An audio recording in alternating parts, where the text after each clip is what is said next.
To set the side key to instantly lock your phone in Samsung Galaxy S23 Ultra, swipe down the top of the screen and then tap setting icon. Scroll down the screen to find lock screen.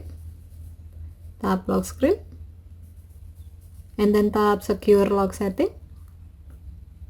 Enter your current secure screen lock. As the example, if you use pattern, draw your pattern.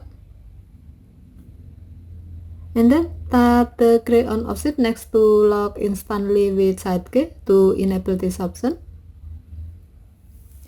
When the switch turns blue, it means that this option is on. Now you can instantly lock your phone by pressing the side key. As a note, this feature will not work when you set smart lock to keep your phone unlocked. Okay, thank you for watching. Have a nice day.